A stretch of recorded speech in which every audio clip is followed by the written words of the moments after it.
بسم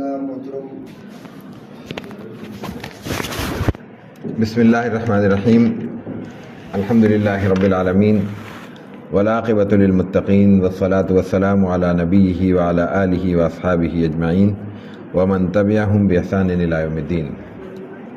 جناب ڈاکٹر صاحب، باقی تمام ہمارے اسکالر حضرات، میرے لیے اعزاز کی بات ہے کہ رمضان المبارک کی بابرکت ساعتوں کو آپ حضرات کے توسط سے اور بابرکت بنانے کا موقع میسر آ رہا ہے کہ جناب رسول اللہ صلی اللہ علیہ وسلم کی سیرت مبارکہ کے ایک پہلو پر ہم آج کچھ باتیں تبادلہ خیال کی صورت میں ایک دوسرے تک پہنچانے کی نیت سے یہاں جمع ہیں۔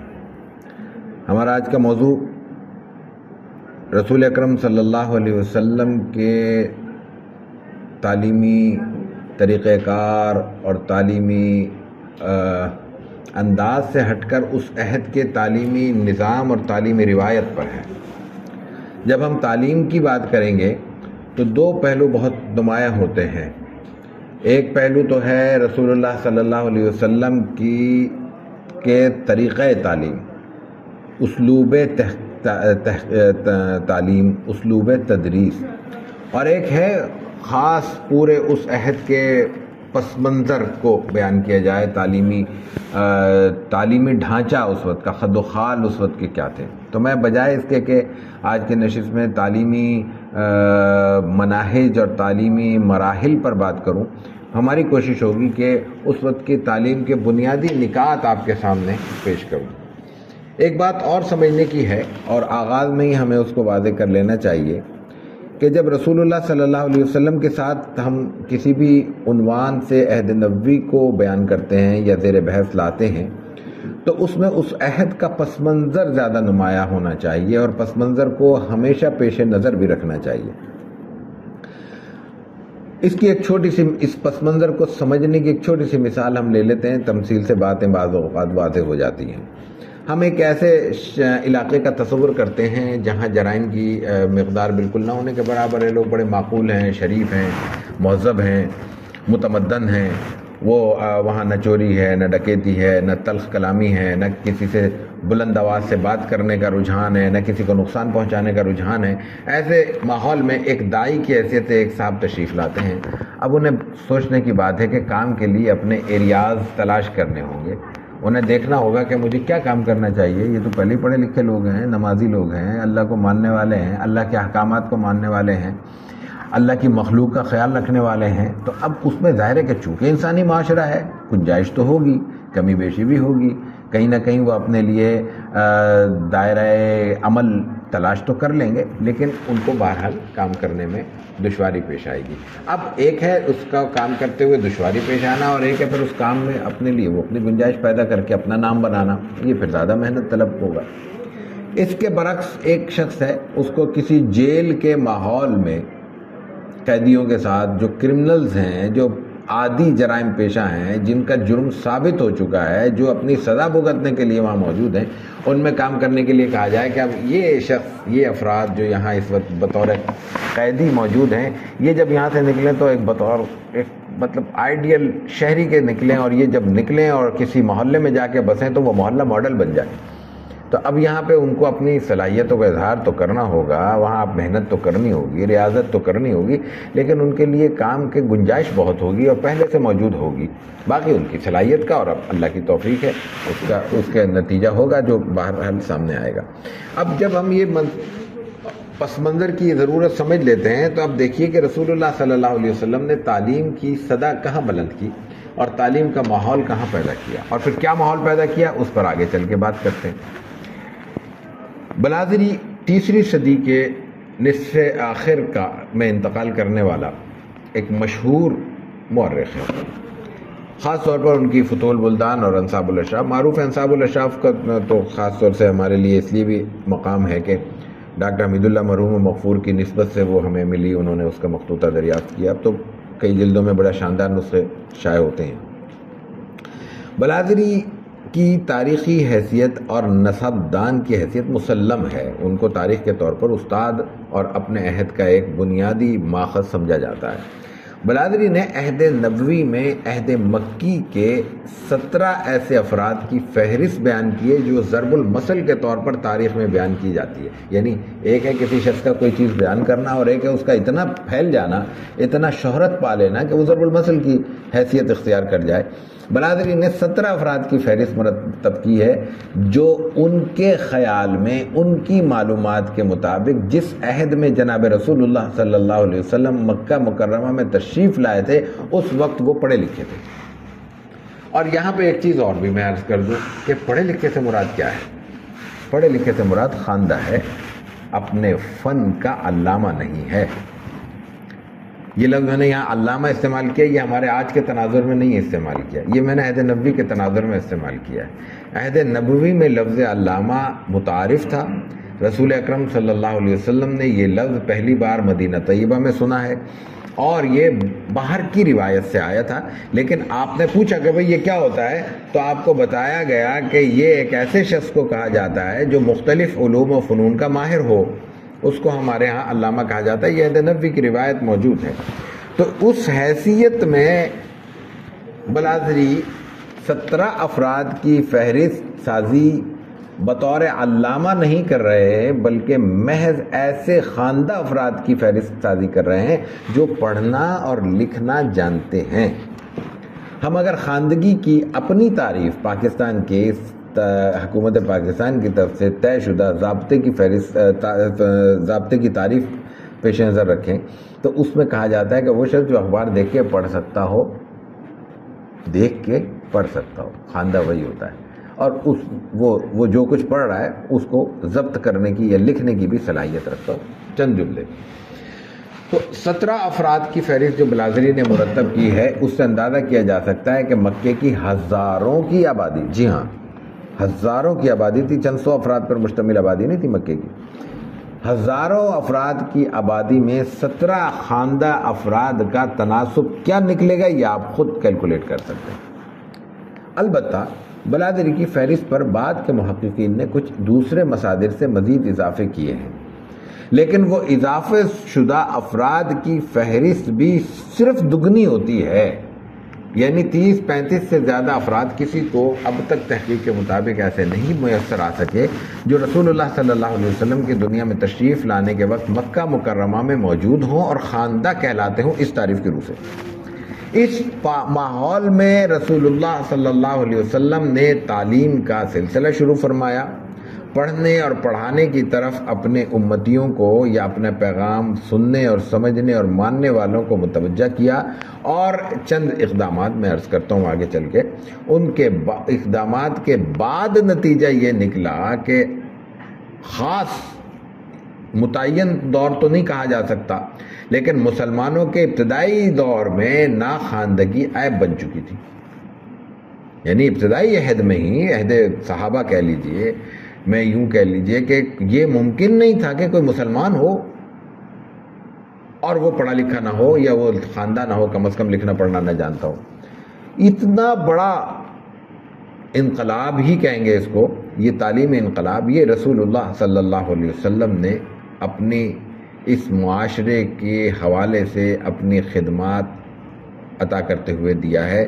یہ پوری انسانیت کے لیے آپ کا بہت بڑا انعام.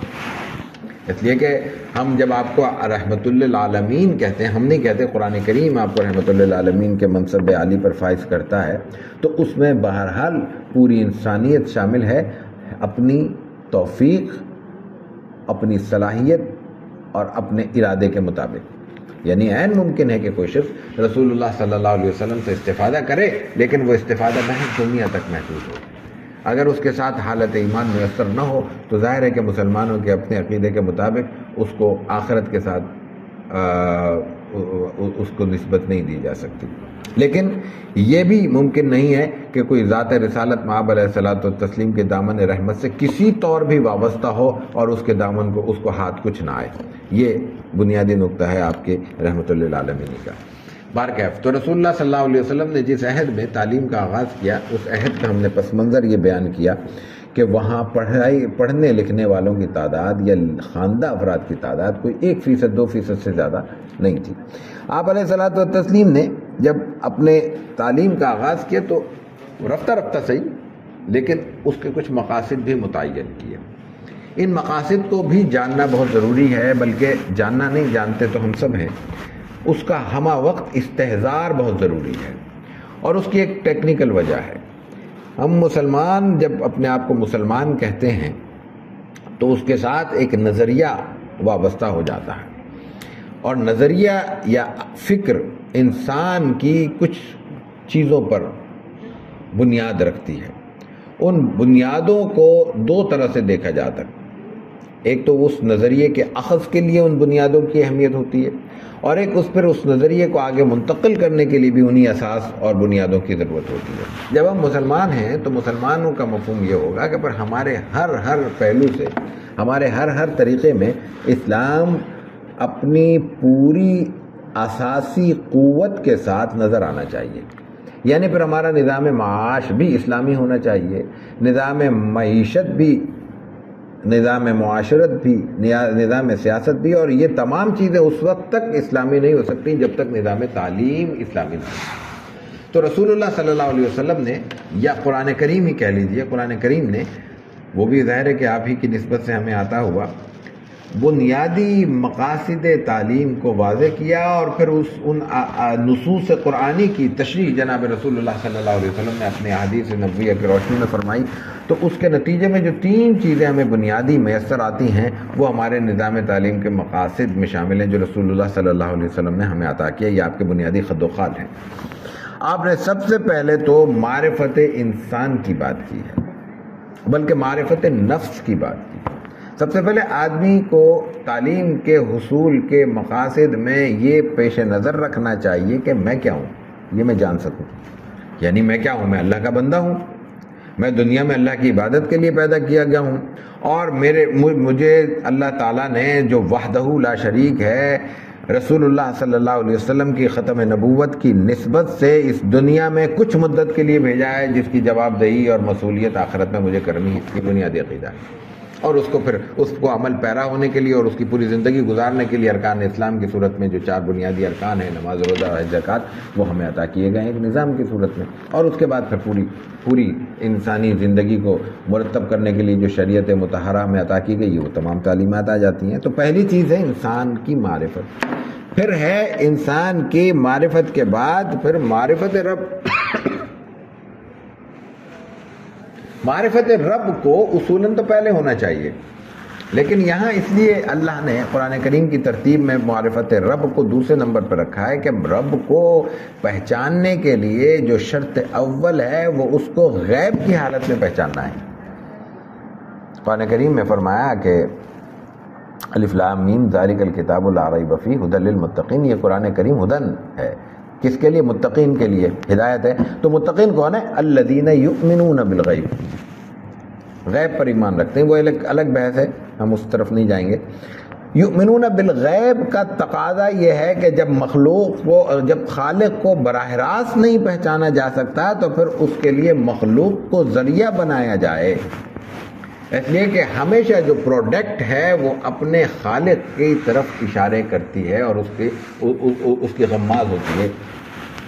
تو معرفت رب دوسرا بنیادی مقصد تعلیم ہے، اور پھر تیسرا مقصد بنیادی تعلیم جس کا طرف میں نے معرفت نفس میں بھی اشارہ کیا وہ ہے، لیکن جو اساسی مقصد بنیادی ہے اس لیے الگ بیان کیا جاتا ہے، وہ ہے معرفت تخلیق انسانی۔ ہمیں پیدا کیوں کیا گیا ہے؟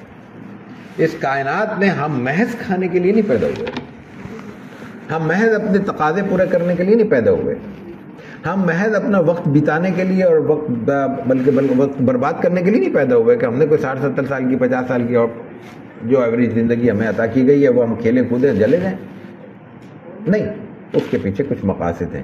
یہ بات اور اس کے برعکس یہ بات کہ ہم دنیا میں محض اس لیے آئیں کہ اپنی زندگی جیسے چاہیں اچھے انداز میں گزار کے جائیں، ان دونوں مقاصد کو جب ہم بالکل پیرالل بالمقابل سامنے رکھتے ہیں تو دو متوازی نظام تعلیم پیدا ہوتے ہیں۔ اس سے ایک وہ مقصد تعلیم ہے جہاں تعلیم اس لیے حاصل کی جائے گی کہ میں زندگی کو زیادہ انجوائے کر سکوں، اور ایک وہ مقصد تعلیم ہوگا جو اس لیے ہمیں دیا جائے گا تاکہ میں اس کے ذریعے اپنے مقاصد کو زیادہ سے زیادہ حاصل کر سکوں۔ یہیں سے ہمارے بنیادی مقصد میں فرق ہو جاتا ہے، اور یہی فرق رسول اللہ صلی اللہ علیہ وسلم نے پہلے دن عطا کیا۔ یہی وہ فرق تھا جس کی وجہ سے جو نسل بطور صحابہ رسول اللہ صلی اللہ علیہ وسلم کے زیر نگرانی پروان چڑھی، وہ بالکل دوسری مزاج رکھتی ہے، دوسری موقف رکھتی ہے، دوسرے طریقے کا رکھتی ہے۔ وہ جب دنیا سے رخصت ہوتی ہے اور اس کو اپنے وقت آخر ایک میدان جنگ میں نظر آ جاتا ہے، تو بجائے اس کے کہ وہ کہے کہ ہائے میں مر گیا، وہ کہتا ہے فزت ورب الکعبہ۔ فرق کیا ہے؟ وہی مقصد تعلیم کا فرق تھا۔ میں ہوں گا یا ہم جیسا کوئی نالائق ہوگا تو ہم کہیں گے ہائے ختم ہو گئی زندگی، ہمارا تو تام جھام سب ختم ہو گیا، ہم نے پتہ نہیں کیا خوابوں کے قلعے تیار کیے تھے، وہ سب ڈھہ گئے، جا رہا ہوں میں تو دنیا سے۔ وہ کہتا ہے نہیں، میں تو کامیاب ہو گیا، فزت ورب الکعبہ۔ یہ بنیادی فرق تھا جو مقصد تعلیم کے ساتھ تھا۔ یہ جملہ آپ کسی بھی دنیا کے انتہائی ماحول میں، کسی انتہائی میں یوں سمجھ لیجئے کہ آج کی زبان میں ہم کہہ سکتے ہیں کہ انتہائی رفاہی اور فلاحی ریاست میں کھڑے ہو کے کہیں، کسی کو سمجھ میں آئے گا؟ ایک ایسی ریاست، ایک ایسا تصور کریں جو خدا سے آزاد ہے، الحاد پر مبنی ہے، لادینیت پر مبنی ہے، اور وہاں پہ دنیا کی ساری آسائش ان کو میسر ہے، اور ان کو کہا جائے کہ آج آپ کا یہ لمحہ آخر ہے، اور اسی لمحہ آخر میں ایک شخص نے میدان جنگ میں تیر جب لگا تھا یا تلوار کے نیچے جب اس کی گردن کٹی تھی تو اس نے یہ کہا تھا، وہ اس جملے کو کیا محسوس کر سکتا ہے یا اس کی کوئی معقولیت اس کو سمجھ میں آ سکتی ہے؟ اور چھوڑ دیجئے اس کی معقولیت، کیا مجھ جیسا شخص بھی اس کے سامنے اس کی کوئی جسٹیفیکیشن دے سکتا ہے؟ میں کیسے سمجھاؤں گا اس کو؟ کہے گا یار زندگی ختم ہو رہی ہے، تم اس کو کامیابی قرار دے رہے ہو۔ تو یہ کامیابی کیوں ہے؟ اس کے پیچھے وہ مقاصد ہے، معرفت نفس ہو، معرفت رب ہو، اور معرفت تخلیق انسان اگر انسان کے سامنے ہو تو وہ اس میں جملے کو سمجھ سکتا ہے۔ تو رسول اللہ صلی اللہ علیہ وسلم نے اپنے نظام تعلیم کو ان نکات پر استوار کیا۔ اب آپ یہ دیکھیے کہ اس طریقہ کار کو اختیار کر کے آپ علیہ الصلوۃ والتسلیم نے سب سے پہلے کیا اقدامات کیے اور کس طرح اس پورے پروسیس کو آگے بڑھایا۔ بس یہ چند اشارے مجھے کرنے ہیں، ظاہر ہے کہ یہ وہ چیزیں ہیں جو آپ کے علم میں ہیں، اور آپ کے علم میں ہونے کی وجہ سے ان میں کوئی میں آپ کی معلومات میں کوئی اضافہ تو نہیں کر سکوں گا، لیکن میں نے عرض کیا کہ یہ تمام چیزیں اس لیے ہیں کہ یہ دہرائی جائیں، اور دہرائی اس لیے جائیں کہ تاکہ تازہ رہیں، یاد رہیں، اور جس کو ہم کہتے ہیں کہ ہمارے ہاں معلومات کے دو بڑے درجے ہوتے ہیں۔ ایک چیز ہے جو ہمیں معلوم ہوتی ہے لیکن وہ بعض اوقات مکروہات زندگی میں الجھنے کی وجہ سے مستحضر نہیں رہ پاتی۔ ہم چونکہ تعلیم روایت سے، پڑھنے پڑھانے سے وابستہ ہیں، تو یہ چیز ایک مکینک سے، ایک درزی سے، ایک دربان سے اگر اوجھل ہو جائے تو اتنی بڑی کوئی قباحت کی بات نہیں ہوگی، لیکن ایک متعلم سے، ایک معلم سے، ایک استاد سے، ایک ریسرچر سے اگر یہ چیز نظر سے اوجھل ہو جائے تو اس کی تو پوری کائنات تاریک ہو سکتی ہے۔ اس لیے انہیں ہمیشہ تازہ رہنا چاہیے اور زندہ رہنا چاہیے۔ تو میں یہ گزارش کر رہا تھا کہ آپ علیہ الصلوۃ والتسلیم کی جو بنیادی تعلیمی زندگی ہے اس کا آغاز وحی اول سے ہو جاتا ہے، اور وحی اول سے مراد وحی اول قرآنی ہے، وحی اول مطلوب۔ ظاہر ہے کہ وحی کا آغاز تو رویا صادقہ سے ہوا ہے جس کی تفصیلات ہمیں معلوم نہیں، تو وحی اول تو وہ نہیں ہے، وحی اول تو وہی ہیں۔ وحی اول تو پھر اگر ہم قرآن کریم کی آیت کریمہ اقرأ بسم ربک الذی خلق سے 5 آیات کو شمار کرتے ہیں تو پھر وہ پہلی وحی تو نہیں ہوتی، پہلی قرآنی وحی ہوتی ہے۔ تو پہلی قرآنی وحی جب اقرأ سے آتی ہے تو وہ پورا نظام تعلیم ایک مسلمان کی حیثیت سے عطا کرتی ہے۔ اقرأ پڑھیے۔ آپ تصور کیجئے کہ ایک ایسے ماحول میں جہاں پہ انتہائی درجے کی معاشی بدعنوانی موجود ہے، یعنی یہ تک ماحول ہے کہ وہاں لوگوں کو ڈکیت کے طور پر ڈاکہ ڈال کر، ان کو لوٹ کر، ان کے لوگوں کے قافلوں کو اپنے گزر بسر کا اہتمام کیا جاتا ہے، یا اپنے بطور ذریعہ معاش اس لوٹ مار کو اختیار کیا جاتا ہے، اور اس کو باقاعدہ ایک ٹول آف انکم کہا جاتا ہے، یہ ایک ذریعہ معاش کے طور پر اس کو قرار دیا جاتا ہے۔ بڑے فخر سے کیا کرتے ہوئے ہم تو لوٹ مار کرتے ہیں ماشاءاللہ۔ یہ جملہ آج کے بدترین ماحول میں ہم موجود ہیں، اس ماحول میں بھی کسی کو یہ فخریہ کہنے کی جرت اللہ کا شکر ہے کہ نہیں ہوگی کہ تباہی کا ماحول تھا۔ اس ماحول میں خواتین کے ساتھ جو سلوک ہے وہ روایتوں کا حصہ ہے۔ بچیوں کو بعض قبائل، یہ بھی ہم اس کو جنرلائز بھی کر دیتے ہیں بعض اوقات، وہ بھی درست نہیں ہے، لیکن بعض قبائل زندہ درگور کر رہے ہیں، یہ تاریخ کا حصہ ہے۔ وہاں پہ قبائل کی باہم چپقلش کی کیفیت ایک شاعر کی زبان میں یہ ہے کہ جب ہمیں کوئی اور لڑنے کو کوئی اور میسر نہیں آتا تو ہم اپنے بھائیوں پہ غارت ڈال دیتے ہیں. فَإِلَّمْ نَجِدِ إِلَّا أَخَانَا. اس کیفیت میں جہاں اور دوسری خرابیاں موجود تھیں، قرآن کریم نے اپنے بیان کا آغاز اقرا سے کیا ہے. اس کو وہی تعلق اگر ہم جوڑیں تخلیق انسانیت کے مقاصد معرفت نفس کے ساتھ، معرفت رب کے ساتھ، تو بات واضح ہوگی کہ معرفت رب اور معرفت نفس کا حصول کا ذریعہ تعلیم ہے. اور جب تعلیم اپنی بنیادی خصوصیات کے ساتھ ایک انسان کو حاصل ہو جائے گی تو یہ تمام خرابیاں از خود اس سے پیچھے چھوڑ دیں گی. تو اور اس کے برعکس اگر تعلیم کو ہم پیچھے کر دیں، نظر انداز کر دیں، ایک طرف سے ہم سیاسیات پڑھاتے جائیں، ایک طرف سے معاشیات پڑھاتے جائیں، ایک طرف سے معاشرت پڑھاتے جائیں، ایک طرف سے کچھ اور پڑھاتے جائیں، ایک ایک چیز پڑھاتے جائیں گے، لیکن کمزوری رہے گی اور پوری طرح تعمیر فکر کا حصول ممکن نہیں ہوگا.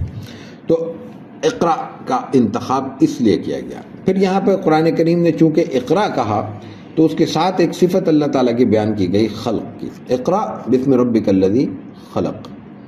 تو اللہ تعالیٰ صرف خالق تو نہیں ہے، مالک بھی ہے، رازق بھی ہے، اس کی صفات صمد بھی بات آتی ہے، وہ وحدہ لا شریک ہے. وہ تو ماحول شرک کا ہے، بیت اللہ 360 بتوں سے گھرا ہوا ہے، اس کیفیت میں شرک کی بات کی جانی چاہیے، توحید کی شرک کی رد کرنا چاہیے، توحید کی بات ہونی چاہیے. لیکن یہاں بات تخلیق کی ہو رہی ہے، اس لیے کہ علم کوئی منجمد جوہر کا نام نہیں ہے. ایسی کوئی چیز نہیں ہے جس کو کسی ایک پہاڑ سے منتقل کر کے دوسرے پہاڑ پہ لایا جا سکے، ایک ماحول سے اٹھا کے کہیں اور جا کے مجسمے کے طور پہ نصب کر دیا جائے. نہیں، وہ ایک زندہ جاوید حقیقت ہے، اور زندہ جاوید حقیقت ہونے کی وجہ سے اس کے ساتھ جب تک تخلیقیت وابستہ نہیں ہوگی اس وقت تک وہ علم اپنی پوری روح کے ساتھ نسلوں میں منتقل نہیں ہو سکے گا، نتائج نہیں دے سکے گا. اقرا کے ساتھ اللہ تعالیٰ کے خلق کو وابستہ کر کے یہ پیغام دیا گیا قرآن کریم میں. الذی اقرا بسم ربک الذی خلق خلق الانسان من علق.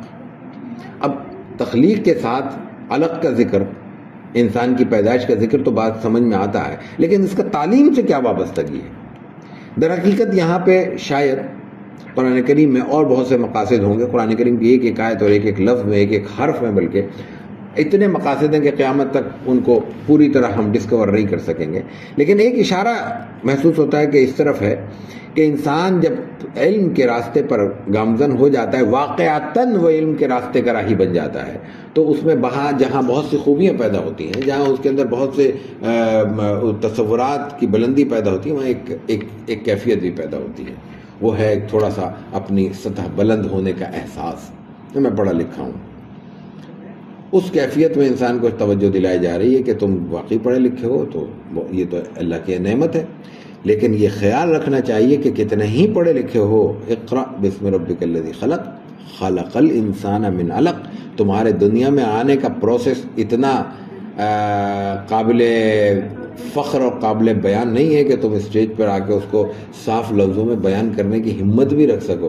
خلق الانسان من علق، جب میں لو تھوڑے سے پیدا ہوئے ہو تمہاری حیثیت نہیں ہے. یہ حیثیت اگر علم کی روح سے تمہارے اندر تبدیلی کی صورت میں رونما ہوئی ہے تو وہ اللہ کا انعام ہے. تو اس کے لیے تو مقام فخر ہے، نہ کہ مقام سمجھو گے کہ تمہیں کوئی اطراحت کا یا افتخار کا تصور مل گیا ہے. اور پھر اقرا وربک الاکرم. تعلیمی نظاموں میں ہمارے ہاں جدید کی روایت، قدیم روایت، عصری نظام، غیر عصری نظام، دینی تعلیم، غیر دینی تعلیم، پتہ نہیں خدا جانے کتنی اصطلاحات ہم نے اختراع کر لی ہیں، گھڑ لی ہیں، اور ان کی الجھنوں میں الجھ کے ہم نے اپنے پورے نظام کا سادہ لفظوں میں اگر بے ادبی نہ سمجھے تو ستیہ ناش کر لیا.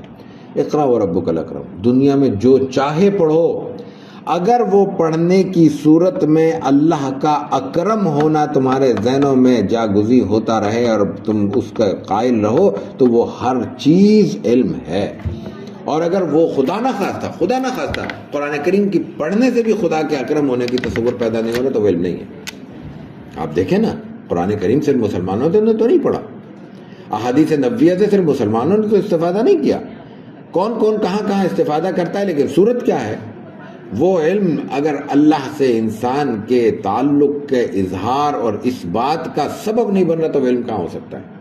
تو اقرا وربک الاکرم الذی علم بالقلم. اور علم ایسی چیز نہیں ہے کہ اس کو ہوا میں تحلیل ہونے کے لیے چھوڑ دیا جائے، اس کو ضبط بھی کیا جائے گا. ضبط کرنے کا ٹول جو ہے نا وہ یہ قلم ہے. قلم کی شکلیں بدلتی رہیں گی. ایک وہ بھی تھا نا کہ ہمیں صرف لفظ قلم بھی لکھنا ہوتا تھا تو 2 بار سیاہی میں اس کو سر کنڈے کے مرکل کے قلم کو ڈبونا پڑتا تھا. لفظ قلم ایک بار میں نہیں لکھ سکتے تھے.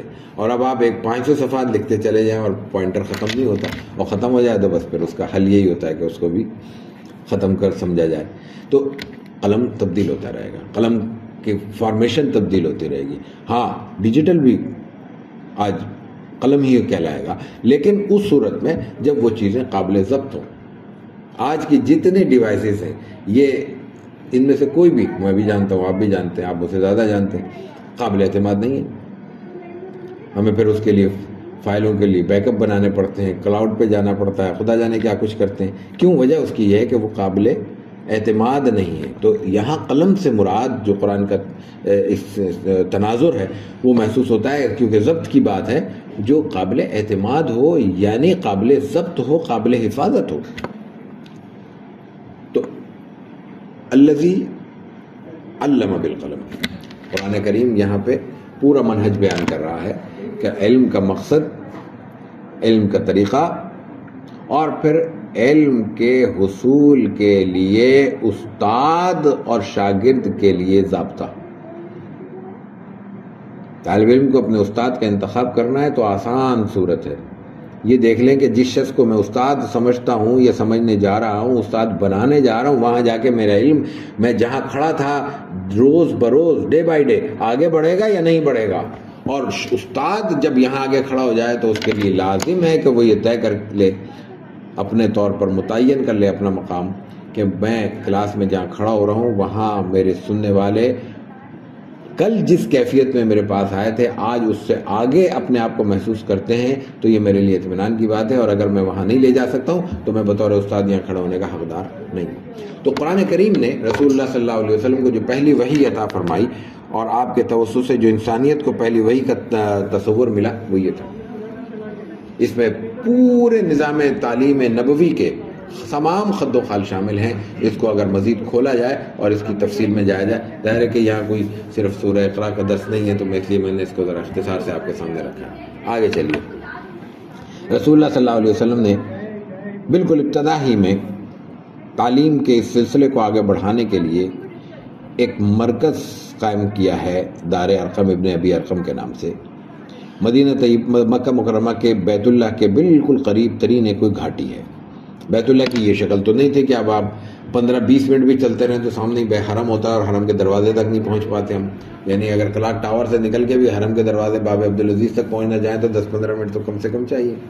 یہ کیفیت تو نہیں تھی. لیکن پورا علاقہ چونکہ پہاڑی تھا اور اب بھی پہاڑی ہے، اتنے پہاڑ صاف کرنے کے باوجود بھی اس کے اثرات محفوظ موجود ہیں، تو اس سے اندازہ ہوتا ہے کہ وہ گھاٹیوں اور وادیوں کا پر مبنی ایک علاقہ ہے. خود بیت اللہ دیکھیں کہ ابھی بھی ایک کٹورے اور پیالی کی شکل میں نیچے ہے نشیب میں.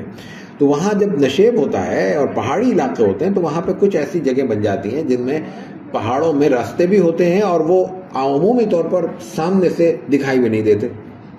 تو ایک ایسے گھر کا انتخاب کیا گیا. ارقم ابن ابی ارقم رسول اللہ صلی اللہ علیہ وسلم کے بالکل ابتدائی ترین صحابی ہیں، شاید 5ویں صحابی ہوں، شاید 6 ایمان لانے والے صحابی ہوں، یعنی ابتدائی 10 افراد میں کنفرم جو حضرات شامل ہیں ان میں جناب ارقم ابن ابی ارقم رضی اللہ تعالیٰ عنہ شامل ہیں. انہوں نے آپ علیہ الصلوۃ والتسلیم کی خدمت میں مکان پیش کر دیا. یہ بالکل ابتدائی عہد کی بات ہو رہی ہے.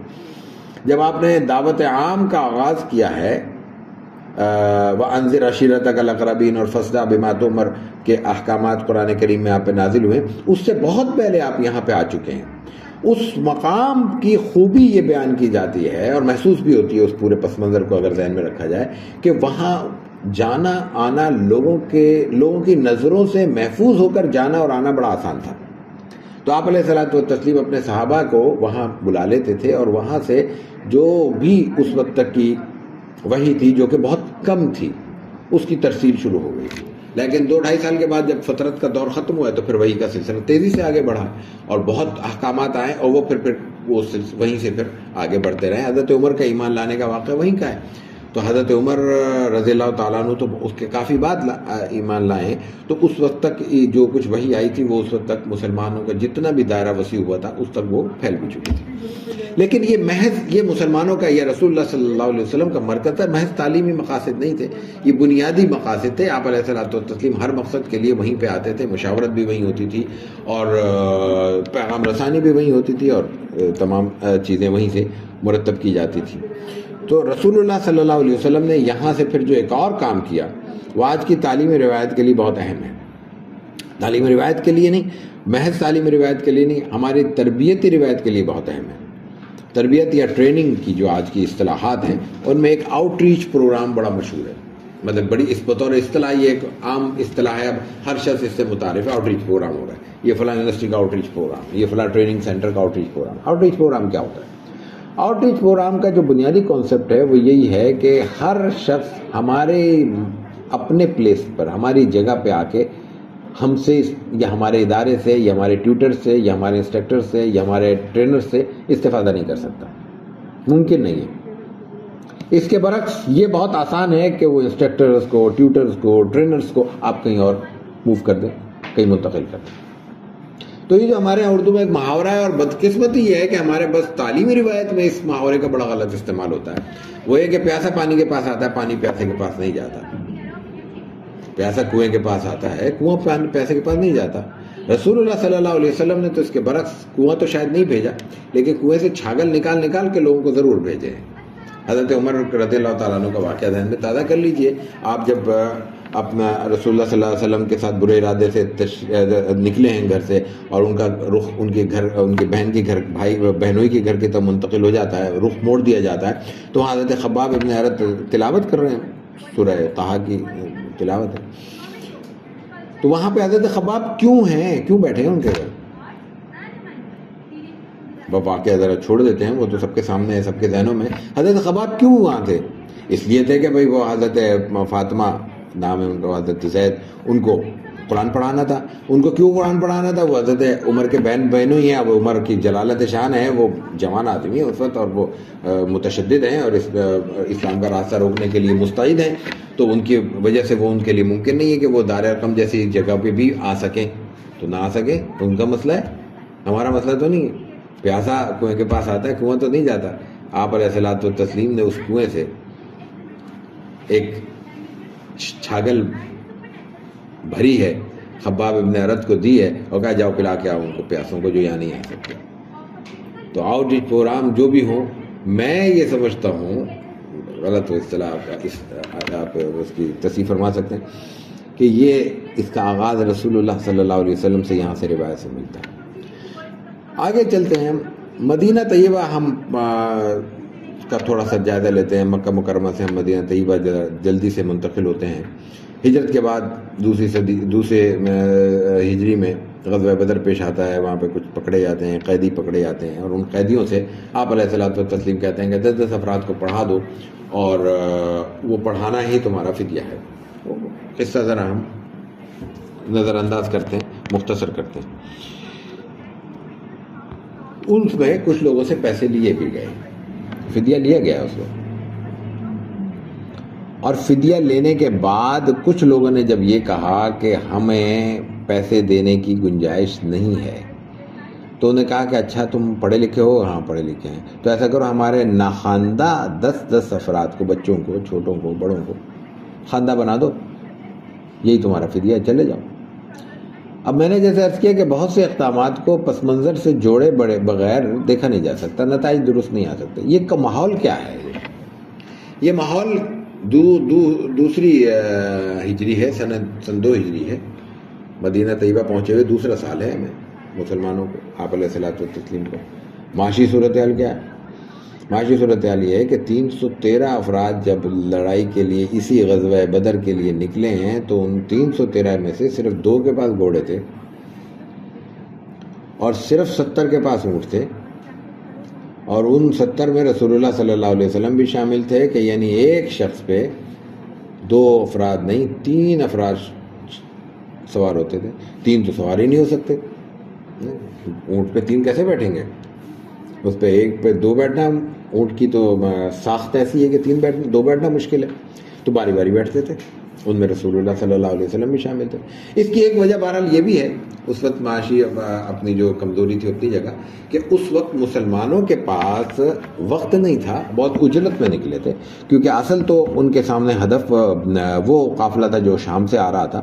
یہ تو اچانک ان کو علم ہوا کہ اس قافلے کو روکنے کی اطلاع مکے میں پہنچ گئی ہے اور اہل مکہ پورے کے پورے اپنے لاؤ لشکر کے ساتھ یہاں چلے آئے ہیں، تو اس لیے اب ان سے مقابلہ ناگزیر ہو گیا، اس لیے وہ اچانک وہ بہت تیزی میں نکلنا پڑا۔ اور پھر مدینے سے بدر کا فاصلہ آج بھی اپنی تمام تر سہولتوں کے باوجود 1.5 گھنٹے سے زیادہ کا ہے، تو ظاہر ہے کہ وہاں تو پھر بہت تیزی سے نکلے ہوں گے نا، تو اس تیزی میں پھر آپ نے فرمایا، یہ روایتوں میں واضح طور پہ آتا ہے کہ بعض صحابہ نے بڑا اصرار کیا، وہ بڑے دل گرفتہ ہوئے کہ آپ کے ساتھ یہ پہلی موقع آ رہا ہے اور ہم آپ کے میت میں نہیں جا پائیں گے، آپ تھوڑا سا وقت دے دیں، بس فلاں گاؤں گوٹھ میں ہمارا جانور کھڑا ہے، یا میری تلوار وہاں رکھی ہے، یا میری زرہ اور میری تیر میرا وہاں پڑا ہے۔ آپ نے کہا جو اس وقت نکل سکتا ہے وہ نکلے، وہاں جانے کی اجازت نہیں ہے، اور جو نہیں نکل سکتا کمپلسری نہیں تھا اس وقت نکلنا، جو تبوک کی صورت تھی کہ آپ نے کہا کہ ہر شخص نکلے گا، نفیر عام کی کیفیت تھی، بدر میں نہیں تھی، آپ نے کہا جو نکل سکتے ہیں۔ اسی یہاں سے ایک غلط فہمی جملہ معترضہ کے طور پر عرض کر دوں، بعض سیرت نگاروں کو یہ ہوئی ہے کہ مدینہ طیبہ میں 2 ہجری میں مسلمانوں کی تعداد 313 تھی، نہیں، نتھنگ، بالکل غلط۔ اس وقت مسلمانوں کی تعداد ہزاروں میں ہے، ایسے کہ 313 تو نکل آئے ہیں، کتنے ہی صحابہ کی روایتیں آتی ہیں وہ نکل نہیں پائے، کتنے ہی نوجوان ہیں، بچے ہیں، ان کو واپس کیا ہے، 12 سال 13 سال سے پہلے کے واپس کر دیے ہیں آپ نے، پھر ان کے ساتھ خواتین بھی ہیں، وہ تو گھروں میں ہیں، وہ تو نہیں نکلی، تو یہ تعداد ہزاروں میں جاتی ہے، سینکڑوں کی بات نہیں ہے۔ لیکن بہرحال اس وقت معاشی طور پر مسلمان شدید ترین دباؤ کا شکار ہیں۔ اس کے بعد آپ علیہ الصلوۃ والتسلیم نے کسی موقع پر خاصے آگے جا کے پھر مواخات کے سلسلے کو ختم کیا ہے، یعنی مواخات کی آئینی حیثیت ختم کی ہے، اس کی جو سماجی حیثیت ہے وہ برقرار رکھی ہے، اور وہ اس وقت ہوا ہے کہ جب کچھ مال غنیمت میسر آیا ہے تو آپ نے انصار کی اجازت سے وہ مہاجرین میں تقسیم کر کے کہا کہ بس اب تم الگ ہو جاؤ، سپریٹ ہو جاؤ، اب ان کی ذمہ داری نہیں ہے، یہ اپنا کمائیں گے کھائیں گے، تم اپنا کماؤ اور کھاؤ، رشتہ تعلق قائم رہے گا، ظاہر ہے کہ وہ تو ایک رشتہ مودت و موقت حضور کا جوڑا ہوا تھا، وہ تو نہیں علیحدہ ہو سکتا تھا۔ تو بہرحال اس معاشی ماحول میں آپ علیہ الصلوۃ والتسلیم کو بعض حضرات مکے کے گرفتار شدہ قیدی یہ کہتے ہیں کہ ہمارے پاس پیسے نہیں ہیں۔ مکہ کے لوگ ہوں، مدینے کے لوگ ہوں، اس وقت عرب قبائل میں عاقلہ کی ایک کیفیت موجود تھی، یعنی وہ پورے ایک سماجی طور پر ایک نظام کا حصہ تھے جس میں کمیونٹی بیسڈ سسٹم تھا، وہ یعنی قبائلی طور پر ہر قبیلہ اپنے افراد کی ہر نوعیت کی معاشی سرگرمیوں میں کفالت کا ذمہ دار تھا، خصوصاً حادثاتی طور پر خدا نخواستہ قتل ہو جائے، دیت دینا پڑے، قبیلہ پورا اس میں شیئر کرتا تھا، حصہ ڈالتا تھا۔ اسی طرح اگر اس موقع پر آپ علیہ الصلوۃ والتسلیم اصرار کرتے کہ نہیں، ہر صورت میں ہمیں اپنے منہ مانگے پیسے درکار ہیں، تو کیسے ممکن تھا کہ مکے والے جو اپنی ابھی بھی وہ جو قافلہ تھا اس کے پیسے محفوظ تھے ان کے پاس، جو عہد میں پھر مسلمانوں کے خلاف استعمال ہوئے، جو قافلہ شام سے آ رہا تھا، جناب ابو سفیان رضی اللہ تعالیٰ عنہ اس وقت تو ظاہر ہے کہ مسلمان نہیں تھے، اور کی سرکردگی میں اس کی بچت اس وقت کے لحاظ سے کروڑوں روپے میں تھی، آج کل کے لحاظ سے اس وقت کے اعتبار سے کروڑوں روپے میں تھی، وہ بچت انہوں نے آگے 1 سال تک محفوظ رکھی اور پھر عہد میں جنگ کی تیاری کے لیے اس کو استعمال کیا ہے۔ اصل مال جو تھا، راس المال، وہ انہوں نے اصل لوگوں کو لوٹا دیا تھا، اس کے پروفٹ کو، منافع کو تقسیم نہیں کیا تھا۔ تو اس کیفیت میں یہ کیسے ممکن تھا کہ مکے والے اپنے ان جگر گوشوں کو چھوڑ دیتے اور مرنے کے لیے، اور آپ علیہ الصلوۃ والتسلیم کو فدیہ نہ دیتے؟ وہ تو ظاہر ہے کہ ساہوکاری تو اپنی ایک کیفیت تو رکھتی ہے نا، تو پیسہ نکلتے ہوئے وقت دقت ہوتی ہے، تو اس میں آدمی منت ترلے بھی کرتا ہے کہ بھائی ٹھیک ہے یار کچھ گنجائش نکل جائے، تو وہ انہوں نے اس طرح خوشامد کیا کہ بھائی ہمارے پاس پیسے نہیں ہیں۔ تو اس پس منظر میں کہ جب یہ سب چیزیں آج ہمیں معلوم ہے، تو رسول اللہ صلی اللہ علیہ وسلم کو تو ظاہر ہے کہ کسی اور درجے میں معلوم ہوگی نا، اس کو تو تصور نہیں کیا جا سکتا، آپ کے سامنے یہ تمام حقیقتیں تھیں، اس کے باوجود آپ نے جب ان حضرات کو یہ آفر اور پیشکش کی کہ 10 افراد کو پڑھا دیں، تو اس سے اندازہ کیا جا سکتا ہے کہ رسول اللہ صلی اللہ علیہ وسلم کے تصور میں اور آپ کے خیال میں محض خواندگی کا حصول کتنا بڑا مقام اور درجہ رکھتا تھا؟ انہوں نے کیا پڑھایا؟ قرآن شریف پڑھایا ہے۔ قریش مکہ کے لوگوں نے مسلمانوں کو کیا پڑھایا ہوگا؟ حدیث پڑھائی ہوگی، فقہ پڑھائی ہوگی، خواندہ بنایا نا انہوں نے۔ صرف یہ پڑھایا کہ یہ عربی لکھتے کیسے، پڑھتے کیسے، عربی کی بات ہو رہی ہے، ان کو عربی سے زیادہ تو ان کو کون سا آتا تھا؟ تو اس کیفیت میں محض ہنر کی ہے طور پر لکھنے پڑھنے کا حصول اور لکھنے پڑھنے کو جاننا اور لکھنے پڑھنے کو حاصل کرنا، اس فن کو، یہ اس کا اتنا مقام تھا کہ رسول اللہ صلی اللہ علیہ وسلم نے معاشی ضرورتوں کو پیچھے کر کے اس کے حصول کے لیے جو بندوبست ہو رہا تھا یا جو اس وقت سہولت میسر تھی اس کو حاصل کرنے میں آپ نے فوری اقدام کیا۔ یہیں سے ہمیں اندازہ ہوتا ہے کہ مسلمانوں کے ہاں تعلیم کوئی چوائس نہیں ہے، کوئی انتخاب نہیں ہے، یہ کمپلسری ہے، یہ لازمی ہے۔ مسلمانوں کے ہاں تعلیم کا حصول ایک لازمی اساس کی حیثیت رکھتا ہے، وہ ایک مسلمان کا خواندہ ہونا ایک جوہری طور پر یہ ایک مطلب یہ مسلمان کے ساتھ لازم اور ملزوم کے درجے کی چیز ہے، یہ کوئی مسلمان کے ساتھ کسی اختیار کی چیز نہیں ہے۔ ہاں ٹھیک ہے، اگر پڑھے لکھے ہیں تو ٹھیک ہے، نہیں پڑھے لکھے تو اور اچھا ہے، ایسا ممکن نہیں ہے۔ مسلمان ہے تو وہ پھر پڑھا لکھا ہی ہونا چاہیے، اور پھر اس کے ساتھ ساتھ مسلمان ہے تو تعلیم میں تسلسل بھی ہونا چاہیے۔ پڑھے لکھے ہونے کا مفہوم یہ نہیں ہے کہ ایک خاص درجے پہ پہنچ کے ایک خاص ڈگری کے حامل اور سند کے حامل ہونے کے بعد ہم پڑھے لکھے ہو گئے، یعنی ہمارا سلسلہ حصول تعلیم کا انقطاع ہو گیا، یہ ممکن نہیں ہے۔ آپ دیکھیے کہ مختلف صحابہ میں مختلف ادوار میں ایک ایک شخص سے مسلسل کچھ نہ کچھ حاصل کر رہا ہے۔ بالکل آخری عہد کی بات ہے، رسول اللہ صلی اللہ علیہ وسلم کی دنیا سے رخصت ہونے کے قریب کے زمانے میں صحابہ کرام نے باریاں قائم کی ہیں۔ آپ علیہ الصلوۃ والتسلیم کے پاس، آج میں اپنے کام سے جا رہا ہوں، میں نہیں ہوں گا، تم چلے جاؤ، اور جو کچھ سن لو مجھے منتقل کرنا، اور کل میں آؤں گا تم اپنا کام دھندا کچھ کھیتی باڑی کر لینا، تو کل تو جو کچھ میں سنوں گا وہ تمہیں بتا دوں گا۔ کیا سے مطلب ہے؟ مطلب یہ ہے کہ وہ سلسلہ تسلسل کے ساتھ آگے بڑھا ہے۔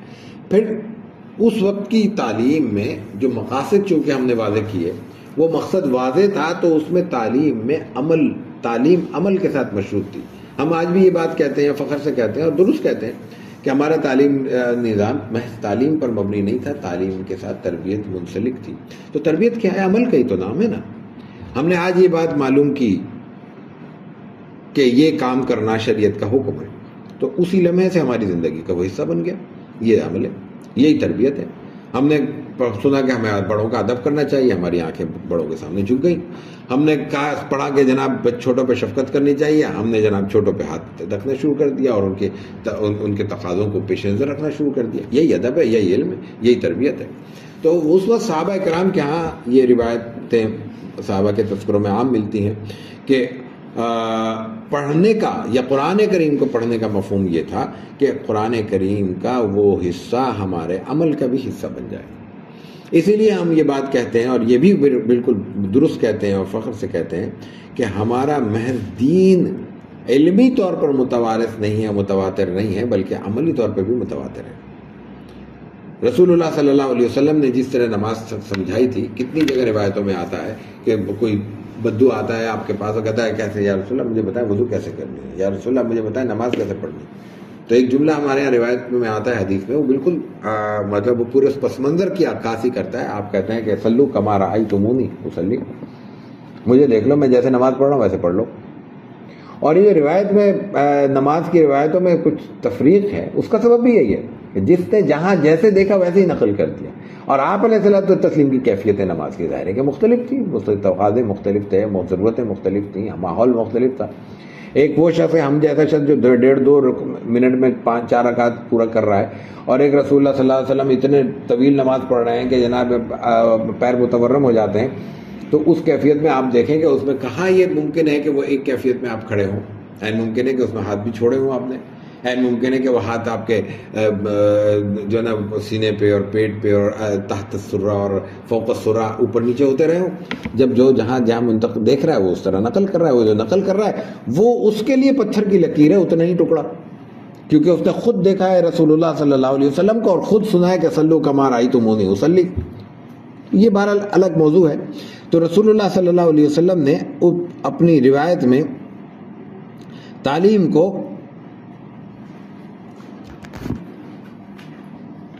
مشروط کیا ہے عمل کے ساتھ.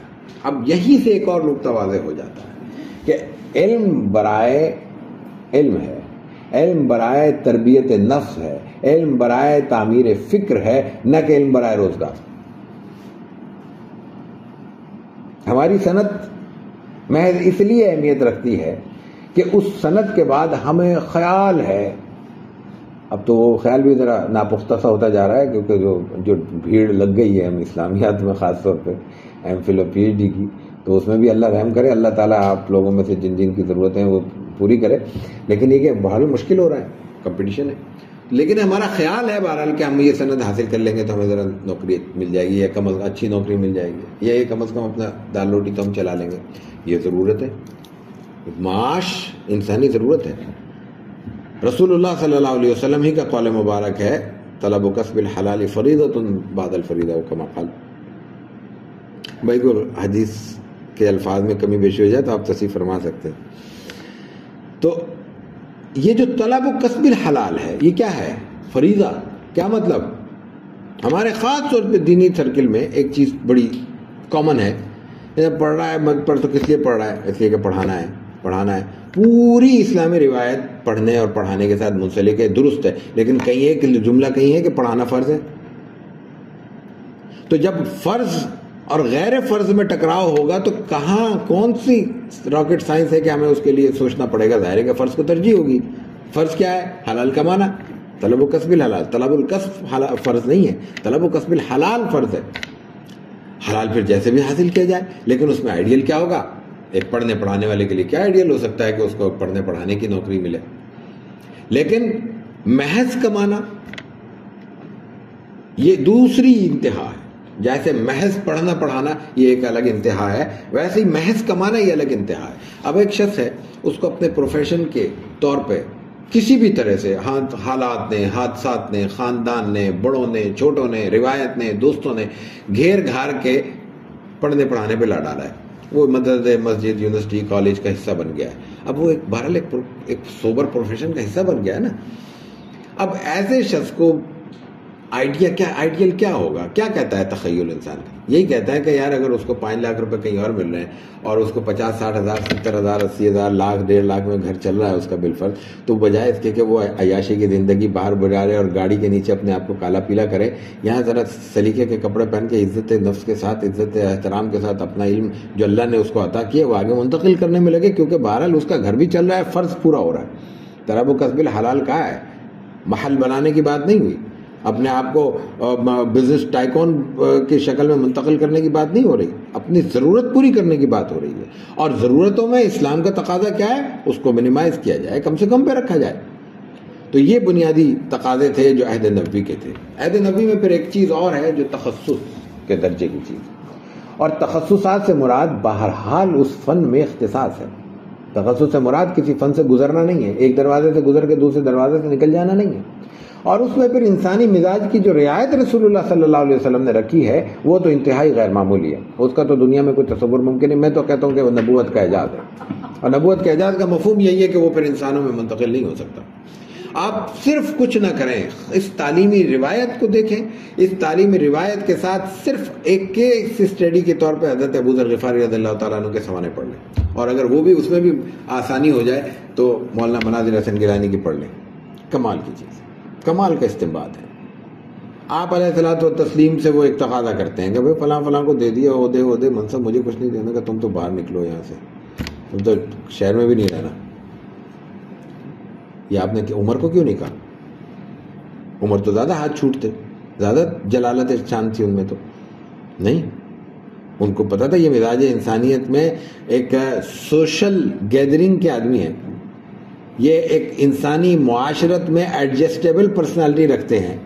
ابو ذر غفاری نہیں رکھتے.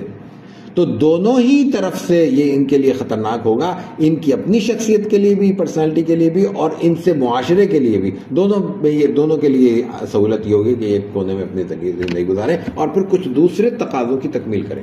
اس کا موقع نہیں ہے، یہ ہمارا موضوع نہیں ہے، میں نے ایسی ایک جملہ عرض کرنا تھا تاکہ اس کی طرف توجہ میں دلا سکوں۔ لیکن یہ اس میں آپ کی زیادہ حیثیت تعلیمی سے زیادہ انتظامی نظر آتی ہے، لیکن تعلیمی اشارے بھی اس میں مل سکتے ہیں اگر اس کو غور سے دیکھا جائے۔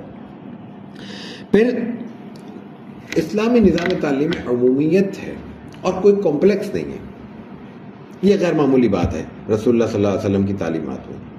آپ کو علم ہوتا ہے کہ ہماری بہت سی ضرورتیں اب عبرانی اور سریانی زبان میں سیکھنے میں منحصر ہو گئی ہیں، کیونکہ اب ہمارا یہودیوں سے وابستہ ہے تو عبرانی جاننا ضروری ہے۔ ہیبرو ان کی جو ہے نا ان کی آفیشیل لینگویج ہے، آج بھی ان کی لینگویج، آج ہیبرو زندہ صرف اس وجہ سے کہ وہ اسرائیل کی زبان ہے، ورنہ دنیا سے مٹ چکی ہوتی، وہ کنفرم مٹ چکی ہوتی اگر وہ یہودیوں کی زبان نہ ہوتی۔ تو اس کیفیت میں اب کیا کیا جا سکتا ہے؟ اس کیفیت میں عربوں کا محاورہ بھی ہے، بعض لوگوں نے حدیث کے طور پہ بھی نقل کیا، حدیث تو نہیں ہے، کہ اگر کوئی شخص کسی کی زبان سیکھ لیتا ہے تو وہ اس کے شر سے محفوظ ہو جاتا ہے۔ تو کسی بھی قوم کے شر سے محفوظ ہونا، جس کے شرری ہونے کا بہرحال نصوص میں اس بات موجود ہو، وہ تو انسان کے بنیادی تقاضوں میں شامل ہوگا، ایک مسلمان کے بنیادی تقاضوں میں۔ قرآن کہتا ہے کہ ان کے شر سے بچو۔ اس کیفیت میں رسول اللہ صلی اللہ علیہ وسلم کو جب اندازہ ہوتا ہے، آپ فوراً کہتے ہیں حضرت زید کو جاؤ سیکھ لو، وہ بھی سیکھ لے۔ ظاہر ہے کہ رسول اللہ صلی اللہ علیہ وسلم کا حکم ہے، یہ حکم بذات خود ایک دعا ہے۔ آپ جب کہہ رہے ہیں سیکھ لو تو اس کا مطلب یہ ہے کہ یہ راستہ تمہارے لیے سہل کر دیا گیا، اور وہ انہوں نے دیکھ لیا، نتیجہ چند لمحوں میں نکل گیا۔ ہم ان کے الفابیٹ نہ سیکھ سکیں اتنی مدت میں، انہوں نے زبان پہ عبور حاصل کر لیا، لکھنا پڑھنا شروع کر دیا۔ تو یہ دو چیزیں ثابت کرتی ہے، ایک یہ کہ تعلیم میں عمومیت ہے، یعنی تمام ہماری ضرورتیں تعلیم کے دائرے میں شامل ہیں۔ آج ہماری ضرورت کنسٹرکشن ہے تو ہماری کنسٹرکشن ہماری ضرورت ہے، میں اس کی طرف ایک طرف اشارہ کرتا ہوں ہلکا سا۔ اور آج ہماری ضرورت اگر آئی ٹی ہے تو ہماری ضرورت ہے، تو ہمیں اس کو سیکھنا ہے۔ ہاں، ہر شعبے کے تقاضے پورے کرتے ہوئے، اور ہر شعبے میں تخصص ہر شخص کی بنیادی ذمہ داری نہیں ہو سکتی۔ تو پورے تمام صحابہ کو آپ نے نہیں کہا کہ جاؤ عبرانی سیکھو، ایک کو کہا، دو کو کہا، کام ہو گیا۔ تو یہ تقسیم کار ہمارے پیش نظر رہنی چاہیے۔ تو میں نے کہا ایک تو پہلا عمومیت ہے، دوسرا کوئی کمپلیکس نہیں۔ یہودیوں کی زبان سیکھیں گے تو ہم یہودی ہو جائیں گے؟ نہیں، کیوں ہو جائیں گے؟ کمپلیکس ہے یہ احساس۔ انسان کو زندگی میں جو چیز مارنے والی ہے وہ دو طرح کی کمپلیکس ہے، یہ احساس کمتری، یہ احساس برتری۔ میں سپیریئر ہوں، انسان ختم ہو گیا، اور میں کھڑا ہی نہیں ہو سکتا، میرے تو بس کا ہی نہیں ہے۔ انسان واقعی نہیں کھڑا ہو سکتا۔ انسان جب بھی جہاں کھڑا ہوتا ہے وہ اپنی قوت ارادی کے بل پہ کھڑا ہوتا ہے۔ قوت ارادی کا مطلب یہی ہے کہ احساس کمتری نہ ہو۔ تو یہ دونوں چیزیں ہمیں یہاں سے معلوم ہوتی ہیں۔ اور پھر آپ علیہ الصلوۃ والتسلیم نے اس میں مختلف طبقات کا جس طرح خیال رکھا، وہ بھی ہمارے لیے قابل غور ہے، قابل توجہ ہے۔ یعنی عمومی رسول اللہ صلی اللہ علیہ وسلم کی عمومی تعلیمی روایت میں خواتین آپ کے ساتھ موجود ہیں، وہ تمام نمازوں میں شامل ہوتی ہیں، آپ کے تمام خطبات میں شامل ہوتی ہیں، یہی تعلیمی روایت ہے اس وقت کی۔ تعلیمی دروس میں آپ کے شامل ہوتی ہیں، لیکن اس کے باوجود خواتین یہ کہتی ہیں، آپ علیہ الصلوۃ والسلام، بخاری شریف کی کتاب العلم میں شروع میں بالکل روایت موجود ہے کہ ہمیں الگ سے وقت چاہیے۔ آپ کوئی آرگو نہیں کرتے، اس میں سوال جواب نہیں ہے، کیوں چاہیے بھائی؟ خطبہ جمعہ میں تو موجود ہو، خطبہ استسقاء میں موجود ہو، خطبہ کسوف میں موجود ہو، مسجد نبوی میں موجود ہو، باہر دروازے پہ سوال کر لیتی ہو، راستے میں مجھ سے مل لیتی ہو، ازواج مطہرات کے ساتھ تمہارا استفادے کا سلسلہ جاری ہے، الگ سے کیوں چاہیے؟ اس کی وجہ سمجھنے کی ضرورت ہے۔ خواتین کے اور مرد کے مزاج میں ایک فرق بنیادی موجود ہے جو شریعت برقرار رکھنا چاہتی ہے، وہ شرم و حیا کا تصور ہے۔ وہ اسلام نے بنیادی طور پہ اس تقاضے کو محفوظ کیا ہے، اس کو پروان چڑھایا ہے، اس کو آگے بڑھایا ہے۔ انسانی مسائل جن کا تعلق سیکھنے اور سکھانے سے ہوتا ہے، اس میں خاص درجے کی کچھ چیزیں ایسی ہیں جن کا تعلق انسان کے شرم و حیا سے عام زبانیں نہیں کھلتی، بعض مردوں کی بھی زبانیں نہیں کھلتی بعض چیزوں میں، مرد سے پوچھتے ہوئے ہچکچاتا ہے، تو ایک خاتون ایک مرد سے کیسے پوچھ سکتی ہے، اور پھر ایک خاتون مردوں کے ماحول میں کیسے پوچھ سکتی ہے؟ آپ صحابہ کرام کے خصوصاً خواتین کے معاملات میں دیکھیں، سوال جواب حضور سے ہو رہے ہیں، خاتون اپنا سوال کر رہی ہے، پوچھتی ہے وہ کہ کسی نے پوچھا ہے، کسی کا معاملہ ہے، اگر کسی کے ساتھ یوں ہو جائے. یہ سوال ہے، حدیثوں میں موجود ہے، اور یہ آج بھی ہوتا ہے. ہمارے پاس سوالات آتے ہیں، لوگ مسئلہ پوچھتے ہیں، ہمیں پتہ ہوتا ہے کہ یہ مسئلہ اس کا اپنا ہے، لیکن کیا ضرورت ہے کہ ہم اس کی شرم کے اس تقاضے کو برقرار نہ رکھیں، اور کیا ضرورت ہے ہمیں کہ ہم اس کو الٹا ایک ضدی بنائیں. ہم بالکل اسی طرح کہتے ہیں، ہاں جس نے مسئلہ پوچھا اس کو یوں بتا دو. کمیونیکیٹ ہو گیا نا، مسئلہ بیان ہو گیا. تو رسول اللہ صلی اللہ علیہ وسلم سے خواتین کا پوچھنے کا مسئلہ یہ نہیں تھا جو آج کی ہماری دشواری ہے کہ خواتین کو بہنوں کو بچوں کو بچیوں کو آنے میں دشواری ہو رہی ہے، راستے میں رکاوٹ ہے، گھر والے اجازت نہیں دے رہے، پہنچنا دشوار ہے، 3 پوائنٹ بدل کے بسیں بدل کے چنچی بدل کے آنا پڑتا ہے. نہیں، یہ مسئلہ نہیں تھا. مسئلہ یہ تھا کہ اس انوائرمنٹ میں مردوں کے ہوتے ہوئے وہ سوال کرتے ہوئے ان کو ہچکچاہٹ تھی. رسول اللہ صلی اللہ علیہ وسلم نے کہا ایک دن تمہارے لیے مقرر. یہ معاملہ صرف خواتین کا نہیں ہے. ہمیں اپنے ماحول میں یہ بھی دیکھنا چاہیے کہ کن کن شعبوں کو، کن کن طبقات فکر کو اور کن کن طبقات عمل کو دین کی روایت کو، تعلیم کی روایت کو آگے بڑھانے میں اپنے پروفیشن کی وجہ سے، اپنے طبقے کی وجہ سے، اپنے طبقے کے تقاضوں کی وجہ سے دشواری ہو رہی ہے. تو ان دشواریوں کو دور کرنا ہماری ذمہ داری، ہماری مینجمنٹ کی، ہمارے سسٹم کی ذمہ داری ہے، تاکہ وہ ان کو سہولت کے ساتھ ایسا ماحول فراہم کر سکے وہ دین کے تقاضوں کو سمجھ سکے. تعلیمی روایت اور رسول اللہ صلی اللہ علیہ وسلم کے ان خد و خال پر بات کرنا جس قدر تفصیل سے ممکن ہو، یہ ایک سعادت تو ہے، لیکن بہت بہت بڑی آزمائش ہے. اس لیے کہ ان کے پہلوؤں کو بیان تو کر دیا جاتا ہے، لیکن سمیٹنا ذرا دشوار ہوتا ہے. تو کچھ چیزیں تھیں میرے ذہن میں کہ میں مزید آپ سے ذکر کروں گا، لیکن یہ کہ وقت کی گنجائش ختم ہو رہی ہے. تو میں اپنی اس پورے گفتگو کو سمیٹتے ہوئے خلاصہ کے طور پر میں 2-3 باتیں عرض کرنا چاہتا ہوں. آپ علیہ الصلوۃ والتسلیم نے تعلیم کو بنیادی مقصد قرار دیا ہے. اس مقصد کو غیر مشروط قرار دیا ہے. انسانی زندگی میں تعلیم کا حصول انسان کی تعمیر فکر کے لیے ضروری ہے. اس کے روزگار کے ساتھ اس کی کوئی وابستگی نہیں ہے. یہ ایک الگ بینیفٹ ہوگا، ایک الگ بونس اللہ کی طرف سے ہوگا کہ ہمیں تعلیم کی صورت میں کوئی روزگار کا بھی راستہ کھل جائے. لیکن ایک شخص مثال کے طور پہ خاندانی طور پہ رئیس ہے، اس کو پڑھنے پڑھانے کی کوئی ضرورت نہیں ہے کیونکہ اس کو ملازمت کی ضرورت نہیں ہے. تو کیا وہ ناخواندہ ہے؟ اس کو پڑھنا چاہیے، اور اس کو دوسروں سے زیادہ پڑھنا چاہیے، اس لیے کہ جتنی یکسوئی کے ساتھ وہ تعلیم پر خرچ کر سکتا ہے دوسرا نہیں کر سکتا. یہ ہے اسلام کا تصور کہ اسلام میں پڑھنے پڑھانے کی روایت کو ہمیشہ اہل ثروت کے ساتھ زیادہ جوڑا گیا ہے اور منسلک کیا گیا، اور اہل ثروت نے ہمیشہ اس روایت کو آگے بڑھایا ہے. انہوں نے نہ صرف یہ کہ اپنی تعلیمی روایت کو زندہ رکھا، بلکہ اس کے بعد اپنے اطراف میں انہوں نے یہ غور کیا کہ جو لوگ اس روایت سے کسی بھی وجہ سے یا معاشی تنگی کی وجہ سے منسلک نہیں ہو سکتے، تو ان کی کفالت کی جائے، ان کی سرپرستی کی جائے، اور ان کو ان کے اپنے ساتھ ملایا جائے تاکہ ان کی صلاحیتوں سے ہماری تعلیمی روایت استفادہ کر سکے. ہماری تعلیمی روایت میں عہد نبوی ہی سے، عہد صحابہ ہی سے، اور پھر عہد تابعین اور تبع تابعین میں خاص طور پر، اور پھر بعد میں تو ایک پوری تاریخ ہے. ایسے ایسے لوگ پیدا ہوئے ہیں جن کے اپنے اپنے پروفیشن تھے، اپنے اپنے شعبے تھے. ہمارے ہاں بعد کے ادوار میں علماء کے ساتھ مختلف القاب شامل ہوئے ہیں. کوئی بازار ہے، کوئی بقال ہے، کوئی قدوری ہے، کوئی فلاں ہے، کوئی فلاں ہے. یہ کون لوگ تھے؟ یہ اپنے اپنے شعبے سے وابستہ تھے یا ان کے بڑے اجداد وابستہ تھے، اور وہ پڑھنے پڑھانے کے ساتھ ساتھ ہمارے ماحول میں اپنی ضرورتیں بھی پوری کرتے تھے اور اپنی کفالت کرتے تھے. آج کا ماحول اگر ہمیں تعلیم کے ساتھ جز وقتی وابستگی کو قبول نہیں کرتا، ایک عام طور پر ممکن ہے استثناء ہو، عام طور پر اگر کوئی شخص پڑھنے پڑھانے سے وابستہ ہے تو یہ اس کے لیے دشوار ہے کہ وہ کوئی دوسری ذمہ داری لے، اور اگر وہ کوئی کاروباری ذمہ داری ادا کرتا ہے تو یہ دشوار ہے کہ وہ پھر پڑھنے پڑھانے کا حق ادا کر دے. گھنٹے بھر آیا، کلاس لی، لیکچر لیے، چلے گئے نہیں. استاد مسلمانوں کی روایت میں کل وقتی رہا ہے، اور ہمارے قریب تر دور میں عام روایت میں، کالج میں، اسکول میں عام اساتذہ کا طریقہ یہ تھا کہ کسی بچے کو دیکھتے تھے کسی ماحول میں کمزوری ہے، کسی سبجیکٹ میں کمزوری، کہتے تھے میرے گھر آ جاؤ شام میں. کوچنگ سینٹر کی جب تک یہ کھیپ برآمد نہیں ہوئی تھی اور یہ جنگل نہیں ہوگا تھا، اس وقت تک کیا تھی ہماری تعلیمی روایت؟ ہر استاد کا، اور خصوصاً اسکول اور کالج کے استاد کا گھر ایک ٹیوشن سینٹر ہوتا تھا۔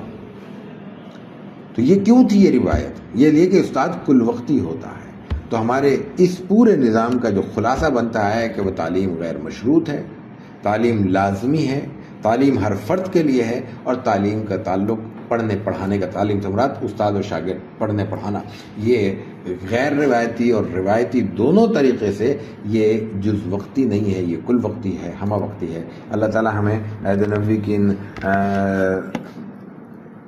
سعادتوں کے ساتھ اپنے اپنے دائرے میں کسی حد تک انتصاب کی توفیق عطا فرمائے۔ وآخر دعوانا ان الحمدللہ رب العالمین۔